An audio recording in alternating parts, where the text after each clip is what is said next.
L'Osservatorio Turistico Provinciale ha analizzato i dati sulle presenze turistiche di questi ultimi anni per verificare gli effetti della pandemia e valutare i dati alla fine del 2024. È emerso un trend di grande recupero rispetto al periodo pandemico, durante il quale negli anni 2020 e 2021 le presenze turistiche si erano più che dimezzate. Dopo un 2022 di transizione, gli anni 2023 e 2024 hanno segnato significativi incrementi delle presenze turistiche sia nel comparto alberghiero che extra, con un notevole recupero del primo rispetto ai dati degli anni precedenti.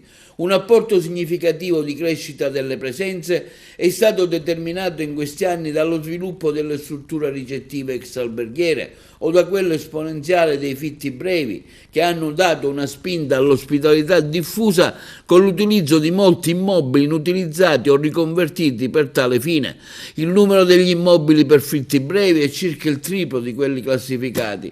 L'Osservatorio provinciale avverte però che si tratta di uno sviluppo disordinato, seppure dettato da una liberalizzazione del mercato ricettivo che rischia di moltiplicare attività potenzialmente abusive, in quanto praticamente prive di qualsiasi controllo. Il trend fa ben sperare pertanto in uno sviluppo anche per il 2025, per il quale si attende un aumento di presenze legato alla futura Agrigento, capitale italiana della cultura.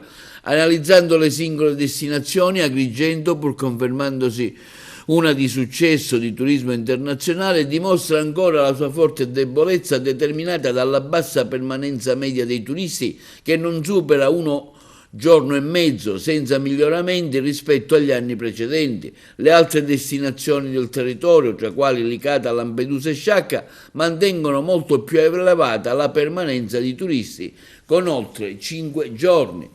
Le destinazioni hanno invece colmato totalmente il calo determinato dalla pandemia, dimostrandosi sopra il 2019 per presenze, mentre Agrigento si conferma la destinazione con più strutture ricettive di ospitalità, ex alberghiere e di fitti brevi.